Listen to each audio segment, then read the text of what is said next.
আসসালামু আলাইকুম। জামাতে আনন্দ জ্বর বইতেছে, বিএনপি রাজনীতিতে ধাক্কা খেল। দুই ধরনের দুইটা অনুভূতি হলো দুইটা দলে। জামাত সফল হলো রাজনীতিতে, জামাতের সাথে এনসিপি যোগদান করলো ২৪-এর আন্দোলনের নেতৃত্ব দানকারী এনসিপি। ২৪টাকেও আমাদের দেশের একটা যুদ্ধ বলা হয়, যে যুদ্ধের নায়ক ছিল নাহিদ ইসলামরা। তাদের নেতৃত্বে ১৭ বছরের স্বৈরশাসনের অবসান ঘটে। শেখ হাসিনাকে পালিয়ে যেতে বাধ্য করে যে আন্দোলনের মাধ্যমে। আওয়ামী লীগ শুধু ক্ষমতা থেকে না, দেশ থেকে পালিয়ে গেছে। গত ১৭ বছর সকল রাজনৈতিক দল অনেক চেষ্টা করেছে শেখ হাসিনাকে হটানোর জন্য, শেখ হাসিনাকে ক্ষমতাচ্যুত করার জন্য, কিন্তু কেউ সফল হয়নি। অনেকগুলি আন্দোলন করছে, একের পর এক ধারাবাহিকভাবে করছে, কিন্তু সবগুলি ব্যর্থ হয়েছে।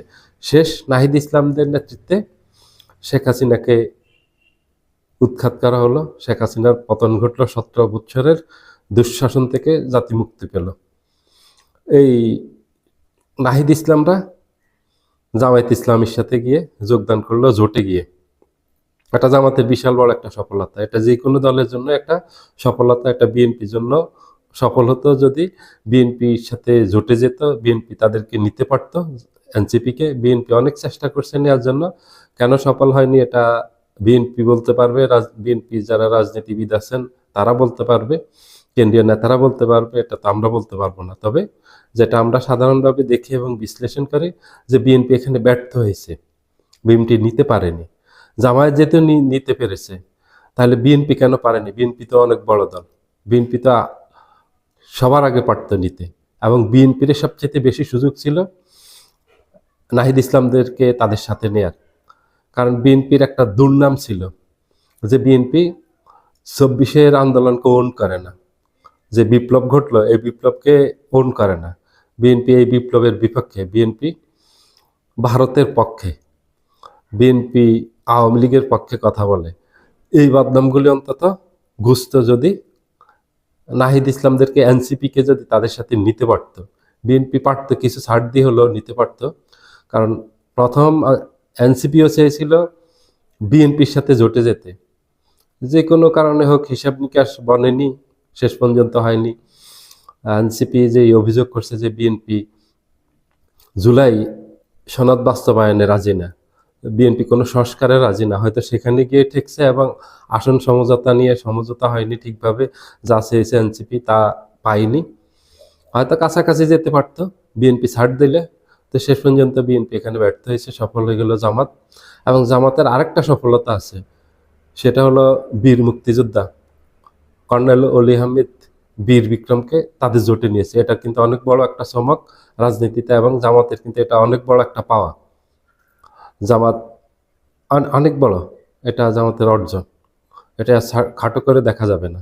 এটা রাজনীতিতে অনেক বড় প্রভাব ফেলবে, কারণ কর্নেল অলি আহমেদের একটা দীর্ঘ রাজনৈতিক ক্যারিয়ার আছে, ওনার স্বচ্ছ একটা ভাবমূর্তি আছে রাজনীতিতে, একটা ক্লিন ইমেজের মানুষ হিসেবে ওনার দেশব্যাপী পরিচিতি আছে, সৎ সৎ মানুষ হিসেবে আছে, ভালো একজন রাজনীতিবিদ হিসেবে আছে, একজন বীর মুক্তিযোদ্ধা হিসেবে আছে। একজন বীর মুক্তিযোদ্ধা গিয়ে জামায়াতে যোগদান করছেন, এটা দেশব্যাপী ব্যাপক আলোচিত হচ্ছে।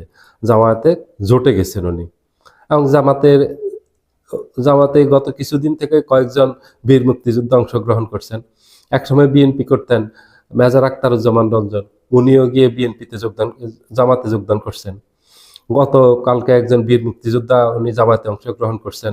উনি একসময় ছাত্র রাজনীতি করতেন, উনি সার্জেন্ট জহুরুল হলের জিএস ছিলেন, উনি মুক্তিযোদ্ধা, উনি গতকালকে জামাতে যোগদান করছেন। তো বিএনপি যেটা পারত, সফল হতো। বিএনপি ৭১কে যারা ওন করে, যারা ৭১-এর সরাসরি মুক্তিযোদ্ধা, তাদেরকে নিতে পারত। ২৪-এর যোদ্ধাদেরকে নিতে পারত। বিএনপি দুই জায়গায় ব্যর্থ হয়েছে, দুই জায়গায় সফল।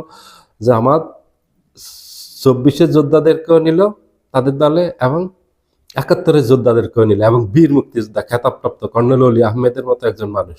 এটা অনেক বড় একটা সাইনবোর্ড বাংলাদেশের রাজনীতিতে, কর্নেল অলি।